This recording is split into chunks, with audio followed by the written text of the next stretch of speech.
The Korean War had reached a critical juncture by April 1951. The United Nations (UN) forces, led by the United States, had managed to push back the North Korean and Chinese forces, driving them all the way to the 38th parallel. However, the war was far from over. The Chinese People's Volunteer Army, PVA, having suffered setbacks in earlier engagements, was not willing to relinquish the ground it had gained. With the support of North Korean forces, the Chinese launched a massive counteroffensive that aimed to break the UN's hold on the Korean peninsula and push them back once more.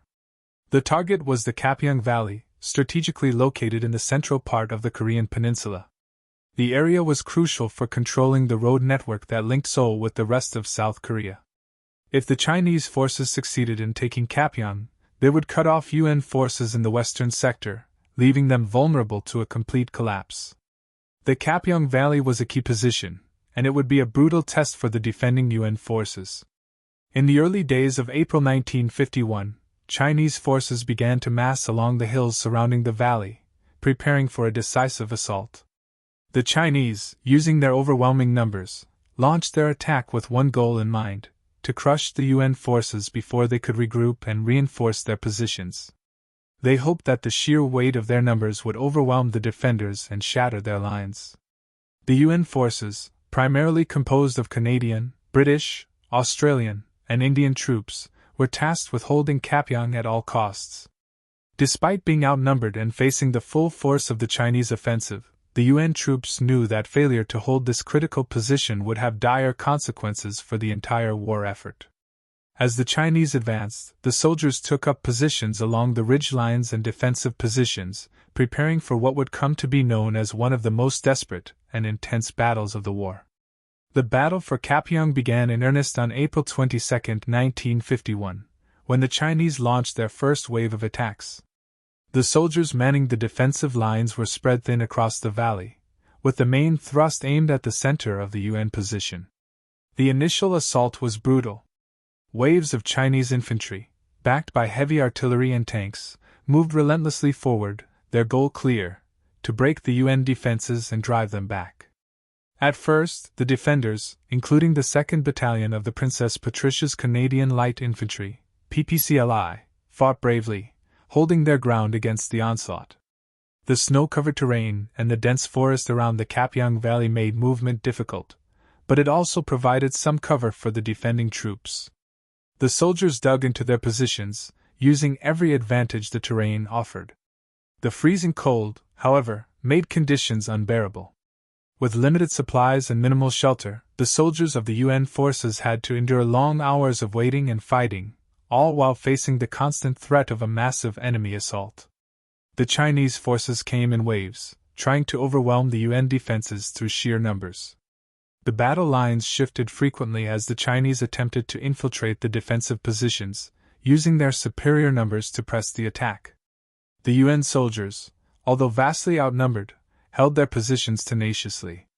They had been trained to hold defensive lines against overwhelming odds, and this training was put to the test in the Kapyong Valley. The defenders, though exhausted and under constant attack, found themselves using every trick in the book to survive. Communication lines were strained, and supplies were running low, but their resolve remained unbroken. The Chinese forces, for all their strength, could not crack the fortified positions held by the UN soldiers. The soldiers of the 2nd Battalion of the PPCLI fought with incredible tenacity, holding the line against wave after wave of attacks.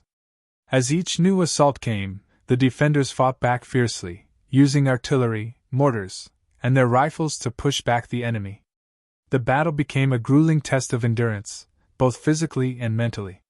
The soldiers of the UN forces, many of them facing combat for the first time, had to contend not only with the enemy but with the harsh conditions of the Korean winter.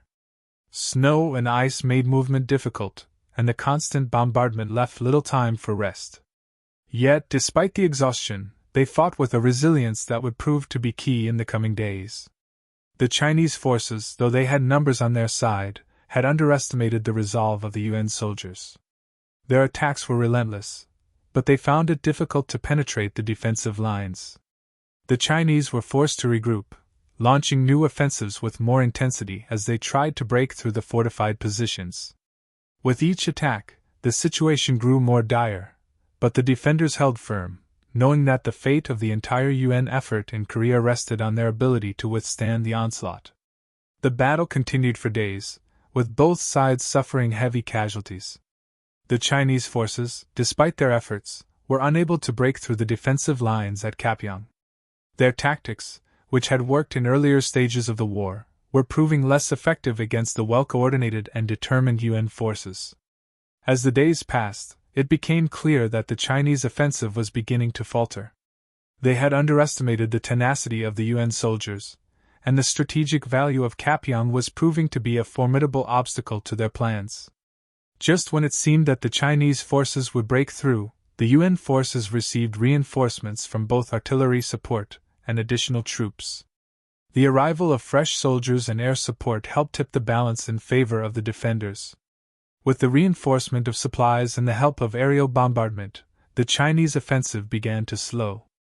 The reinforcements allowed the UN forces to regroup, and they launched counterattacks that pushed the Chinese back, further solidifying their hold on the valley.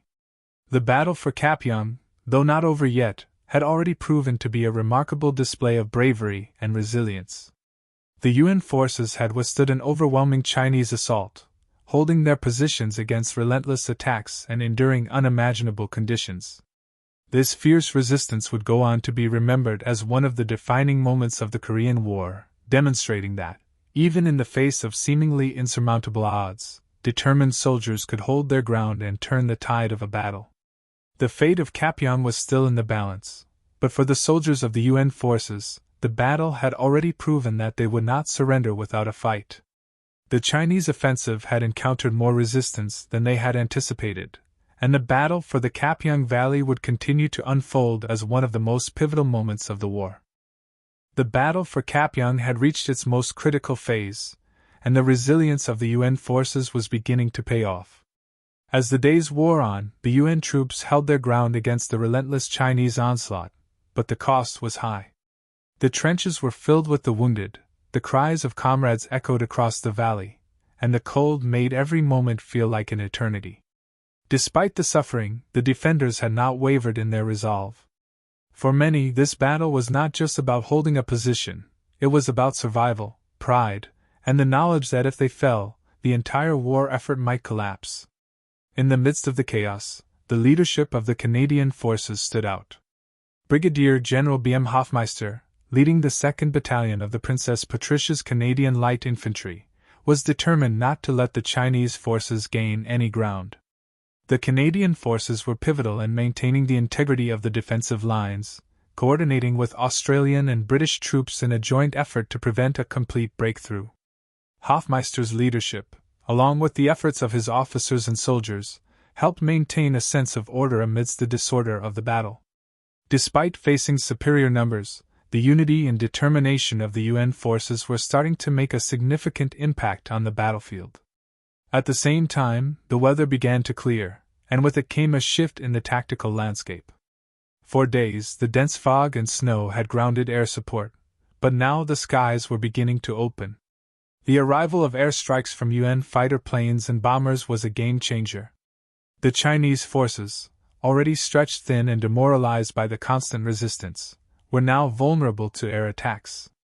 The bombings targeted supply lines, artillery positions, and key Chinese command centers, further weakening their offensive. The combined effect of the aerial bombardments and the steadfast defense on the ground began to create cracks in the Chinese assault. On April 25, 1951, the situation shifted even further in favor of the UN forces. With Chinese troops exhausted and their supplies dwindling, the UN defenders launched a series of counterattacks that pushed the PVA forces back from their most advanced positions. The Canadian troops, alongside their allies, managed to reclaim several strategic positions, forcing the Chinese to retreat and reorganize. The battle had taken its toll on both sides, but it was becoming clear that the Chinese offensive had failed. Despite the ferocity of their attacks, the UN forces had held the line. The battle, though not officially over, had already become a pivotal moment in the Korean War. The Chinese had failed to achieve their goal of breaking through to Seoul and cutting off the UN forces. Kapyong had proven to be a critical point in the defense of South Korea, and the UN forces had shown that they could endure even the most overwhelming attacks. The victory at Kapyong would prove to be one of the major turning points of the war, as it halted the momentum of the Chinese and forced them to reconsider their strategy in the region. For the soldiers who fought at Kapyong, the victory was bittersweet. The cost of the battle had been immense, with thousands of casualties on both sides. The survivors, physically and mentally exhausted, had witnessed the horrors of war in a way few had before. Yet, despite the trauma and loss, they had held their ground, and in doing so, they had prevented a disaster that could have had far-reaching consequences for the course of the war. In the aftermath of the battle, the UN forces regrouped, but they knew that the war was far from over. The Chinese had not given up their objectives, and the front lines would continue to shift as both sides prepared for the next phase of the conflict. For the men who fought at Kapyong, however, the battle would remain a defining moment in their military careers. It was a testament to their bravery, their endurance, and their ability to hold on when the odds were stacked against them. As the survivors of the battle returned to their positions, they were greeted by the somber realization that while they had won this battle, the war was still raging. The struggle for Korea was far from over, and the sacrifices made at Kapyong would be remembered as a critical moment in the broader conflict. Yet, in the heart of the soldiers who fought there was an unshakable sense of pride and accomplishment. They had faced the full force of the Chinese military, and had survived. The victory at Kapyong had given the UN forces a moment of respite, but they knew that the war would continue to demand everything they had. The story of Kapyong, like so many battles in history, was one of sacrifice, bravery, and resilience. It was a reminder that in the chaos of war, it is often the unyielding spirit of the soldiers that decides the outcome. For those who fought in the battle, Kapyong would forever remain a symbol of their determination, a testament to their ability to survive in the face of relentless adversity. It was a victory born not just of strategy or numbers, but of the unbreakable will to persevere, no matter the cost. And in the end, that would be the true legacy of the Battle of Kapyong.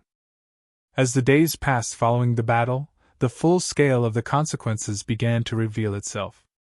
The cost of the victory at Kapyong was not just in terms of lives lost, but in the physical and emotional toll it took on the soldiers who had fought there.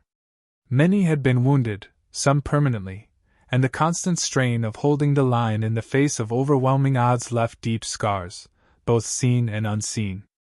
The soldiers who had survived returned to their positions, but they were forever changed by the brutality of the battle. The aftermath of the Battle of Kapyong was marked by a quiet reflection. While the UN forces celebrated their hard-earned victory, they were aware that the war was far from over.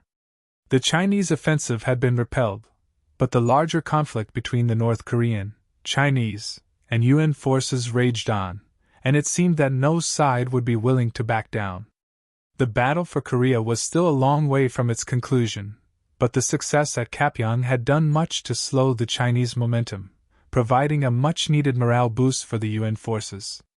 In the weeks that followed, the UN forces focused on regrouping, reinforcing their positions, and preparing for what might come next.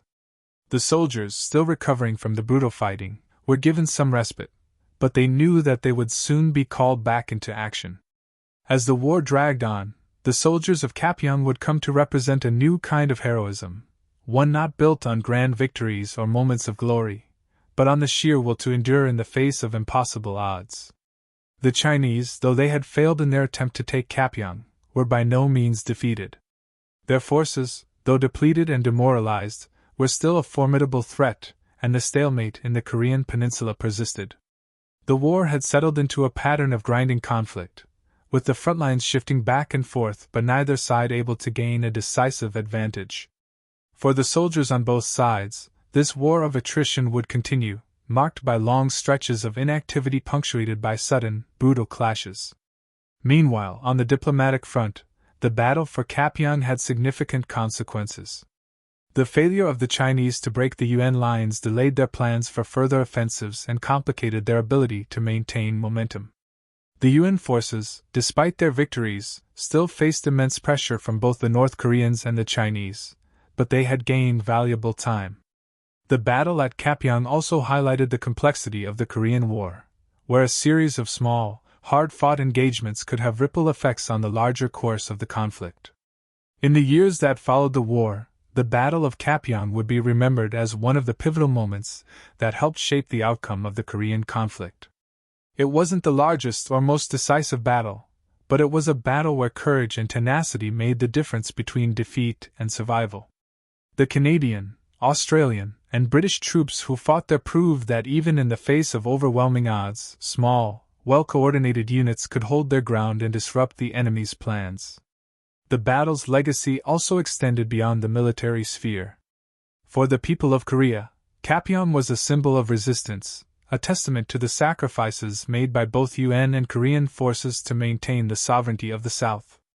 Though the Korean peninsula would remain divided for years to come, the men who fought at Kapyong helped ensure that the South would not fall to the North Korean and Chinese forces.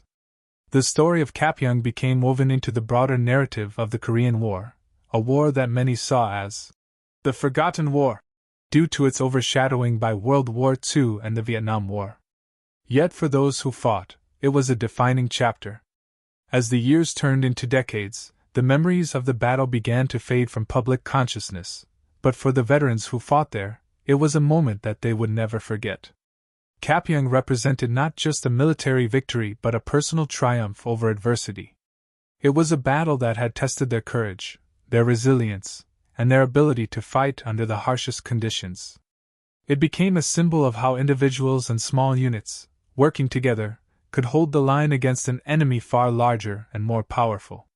The Battle of Kapyong may have been one of the lesser-known engagements of the Korean War, but it stands as one of the most significant in terms of demonstrating the spirit of the soldiers who fought it. It was a battle where leadership, strategy, and sheer determination were crucial to survival. The UN forces, despite being outnumbered and outgunned, had managed to hold their ground, and that victory would be one of the few bright moments in an otherwise brutal and protracted war. In the end, Kapyong was more than just a victory or a military engagement. It was a testament to the strength of the human spirit in the face of overwhelming adversity, a reminder that even in the darkest of times, the will to survive and fight for what is right can still prevail. The battle may have ended in victory for the UN forces, but the war would continue, and the sacrifices made at Kapyong would serve as a reminder of the high cost of freedom and the resilience required to hold on to it. As the Korean War continued to unfold, the significance of Kapyong became clearer in the broader context of the conflict. The battle had not just been a tactical victory, but a strategic one that impacted the course of the war. The Chinese, though temporarily halted in their advance, had not been fully defeated. Their forces, now realizing that breaking through the UN lines was not going to be easy, would regroup and rethink their strategy. For the UN forces, however, the Battle of Kapyong solidified their resolve and reinforced the belief that despite their smaller numbers, they could stand firm against the massive Chinese army. The victory at Kapyong was a much-needed morale boost that would carry the troops through the rest of the war. In the months that followed, the conflict entered a new phase. The front lines remained largely static, with both sides entrenched in a war of attrition. The battle for Kapyong had delayed the Chinese offensives, but it did not end the war. The fighting would continue, grinding down both the UN forces and the Chinese. Casualties mounted on both sides, and the toll on the soldiers who fought in these battles was immense. Yet the men who had fought at Kapyong knew that their survival had been a pivotal moment in a war that seemed to have no clear end in sight. For many of the soldiers, the battle had also been a turning point in how they viewed the war and their roles in it. The brutal conditions, the relentless assaults, and the constant fear of death had tested their limits in ways they had never imagined.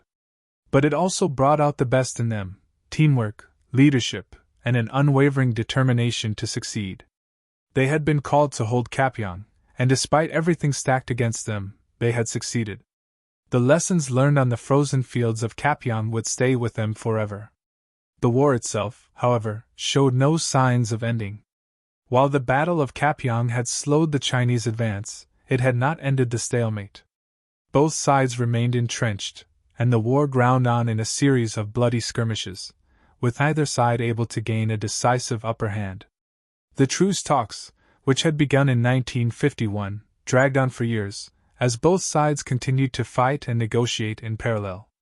In the end, the Korean War would officially come to a halt in 1953 with the signing of an armistice agreement, but without a formal peace treaty.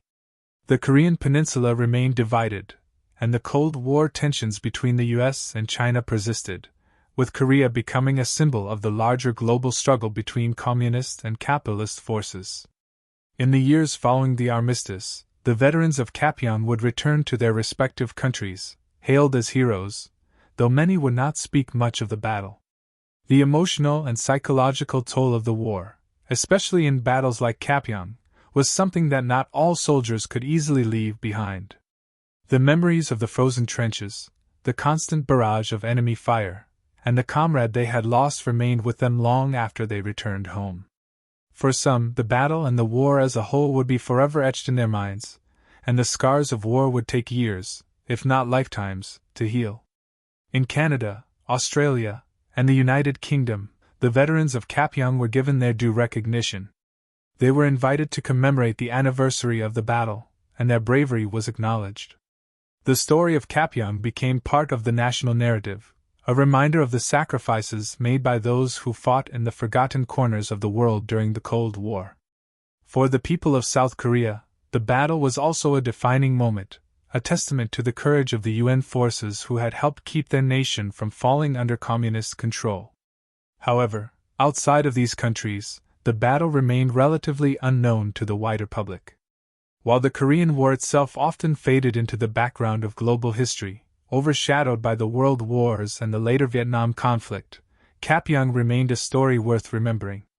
The battle was not just one of military strategy, it was one of human endurance, of men fighting against seemingly impossible odds to protect what they believed in. The Korean War, for all its devastation and tragedy, was also a war that brought nations together under the banner of freedom. The United Nations, despite the bitter divides and geopolitical struggles, had come together to defend the South Korean people from the threat of communist expansion. While the Battle of Kapyong might seem like just one chapter in the larger story of the war, it stands as a symbol of the sacrifices made by the international community in the face of aggression. Looking back, the Battle of Kapyong represents more than just a military victory. It represents the fortitude of soldiers from around the world, united in their effort to protect a nation from the brink of disaster. It symbolizes a moment in history when courage, perseverance, and resolve overcame the fear of overwhelming odds. The memories of Kapyong remind us of the price of peace and the human cost of war. In the quiet moments of reflection, the veterans of Kapyong remember not only their comrades who fought and died with them but also the silent, invisible victories, the resilience of the human spirit, the strength to continue against all odds, and the unyielding hope that, no matter how dark the path, it was worth fighting for freedom and peace. As time passed, the veterans of the Battle of Kapyong began to share their stories with a new generation, ensuring that the lessons of the battle would not be forgotten. The significance of Kapyong, though often overlooked in the broader history of the Korean War, slowly gained recognition as a pivotal moment in the conflict. Schools, museums, and war memorials dedicated to the Korean War started to feature the story of the battle, highlighting the heroism of the UN forces that held their ground against an enemy that seemed insurmountable. However, for the men who had fought at Kapyong, the battle was much more than a footnote in history.